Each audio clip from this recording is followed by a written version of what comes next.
साथियों नमस्कार, कैसे हैं आप सब लोग। मज़ामा केम चो कसा आहेस।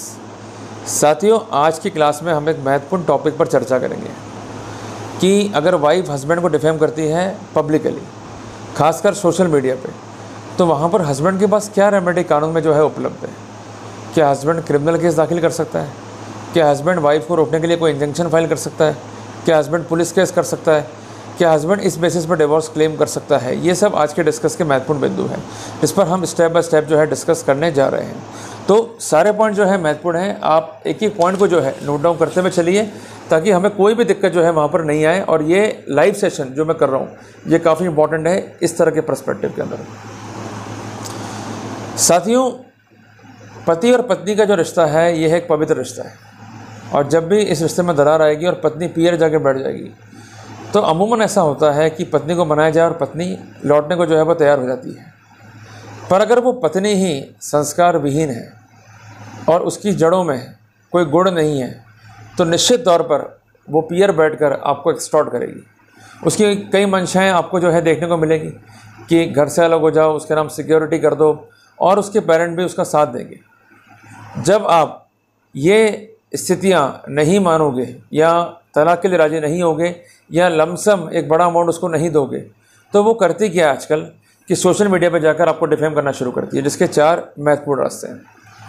पहला रास्ता ये कि वो एक प्रोफाइल जो है क्रिएट करे, फर्जी प्रोफाइल, और उसमें कुछ फ़ोटोज़ जो है अपलोड कर दे, कुछ कंटेंट जो है अपलोड कर दे आपके बारे में, और आपको जो है डिफेम कर दे। और ये कंटेंट जो है ऑब्सीन भी हो सकता है, अक्सर ऐसा देखा गया है।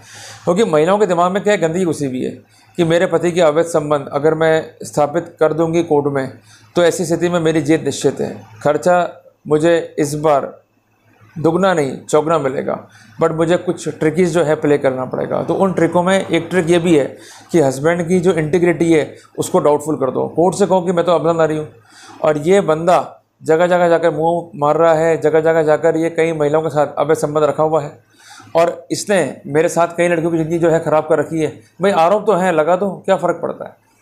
तो कहने की बात यह है कि अगर इस तरह के आरोप लगाए गए हैं और ये आरोप डायरेक्टली जो है आपकी इंटीग्रिटी को अफेक्ट कर रहे हैं, तो basically it is a case of defamation, कि उसने आपकी इमेज को जो है टार्निश कर दिया। और इसके अलावा केस बनता है क्रिमिनल इंटिमिडेशन का। क्लियर है? तो ऐसी स्थिति में आप सबसे पहले, अगर वो फेक प्रोफाइल है, तो इस मैटर को रिपोर्ट कीजिए साइबर सेल को, इसके अलावा लोकल पुलिस को, और इसके अलावा आप कंसर्न कोर्ट में जाकर भी इस तरह सा कीजिए अगर पुलिस कार्रवाई नहीं करती है। बट इन सब कार्रवाई से पहले आपको सारी की सारी एविडेंसेस को जो है कलेक्ट करना है, और इसको साइबर एक्सपर्ट से ऑथेंटिकेट जो है कराना है। क्लियर है? और 3 अन्य मेथड कौन से हैं कि वाइफ जो है खुद की प्रोफाइल से ऐसा काम करे, या आपकी प्रोफाइल जाके कमेंट कर दे, या कोई उसमें कोई डिस्प्ले है या कोई कंटेंट है उसमें जो है कमेंट कर दे। और तीसरा उसके पास जो है विकल्प है कि वो किसी अन्य से इस तरह काम करावे, या कोई ऐसा मैसेज जो है अपलोड करे जो डायरेक्टली और इनडायरेक्टली जो है आपसे जुड़ा हुआ है और आपको अफेक्ट करने के लिए पर्याप्त है, उसमें इतनी पोटेंसी है। तो इस तरह से ये केसेस जो है रूल आउट होते हैं आगे की वर्किंग के लिए। बट सबका बेसिस क्या है? Evidence collection. अगर एविडेंस प्रॉपर्ली कलेक्ट नहीं करी तो बाद में केस क्या हो जाएगा? फेल। तो एविडेंस कलेक्ट कर लो, उसके बाद में आपको नोटिस देना है अगर आप सिविल केस करने जा रहे हो, और इसके साथ साथ अगर फौजदारी केस कर रहे हो तो भी आप नोटिस दे सकते हो। बट आपको वहाँ पर फौजदारी कार्रवाई के लिए भी एज सुन एज पॉसिबल जो है आगे प्रोसीड करना पड़ेगा। अगर जितना लेट आप करोगे उतना ही डाउट क्रिएट होगा और एविडेंस कॉम्प्रोमाइज़ ना हो, जिस कारण साइबर एक्सपर्ट की यहाँ पर आपको हेल्प लेनी पड़ेगी। क्लियर हो गया आपको?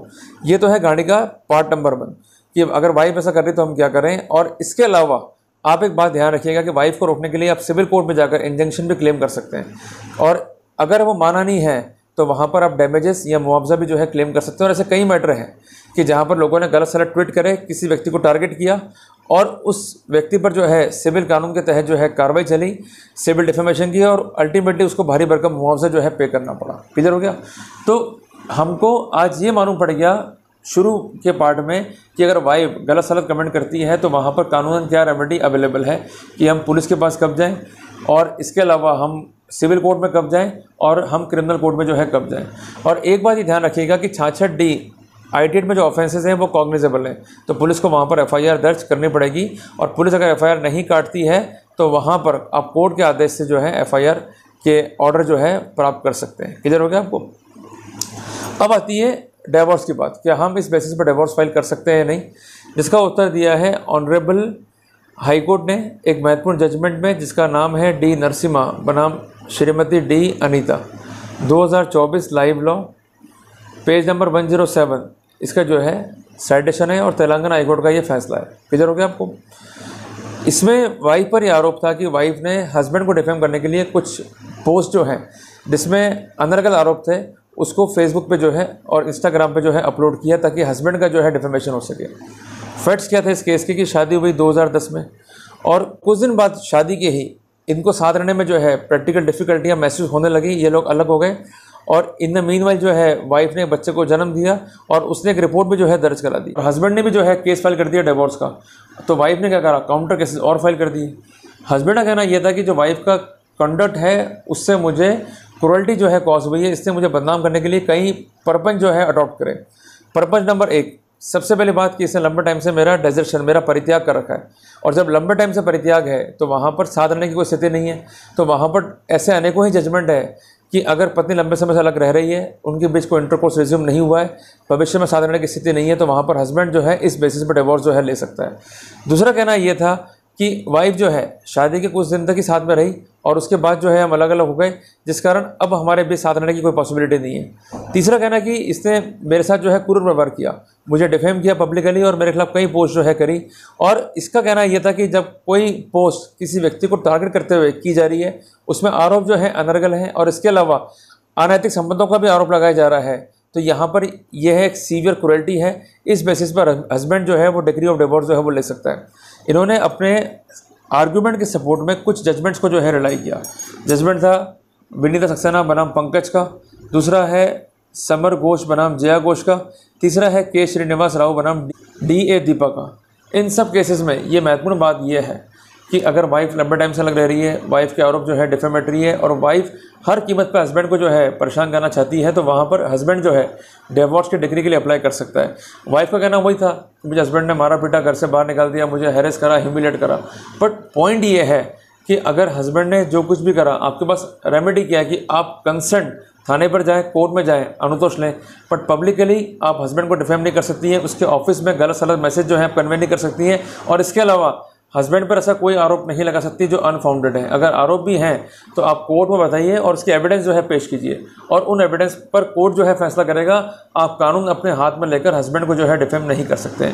तो कुल मिला के आज के अध्याय में हमने सीखी है 5 बातें कि अगर वाइफ आपको डिफेम कर रही है तो you may file a divorce case, you may file a injunction case, you may file a criminal case, you may file even a police report. But in सबसे पहले हमें एविडेंस को प्रिजर्व करना है और नोटिस देना है ताकि वाइफ अपना स्टैंड क्लियर कर सके। अगर वाइफ अपना स्टैंड क्लियर नहीं करती है, वो इन हरकतों से बाज नहीं आती है और इन हरकतों को कंटिन्यू करती है, तो वहाँ पर एक स्ट्रॉन्ग केस हमारे पास में होगा और वाइफ का प्रोसिक्यूशन और उसे पनिश कराने में और अपन जो मुआवजा चाहते हैं उसे लेने में कोई भी दिक्कत जो है वो नहीं आएगी।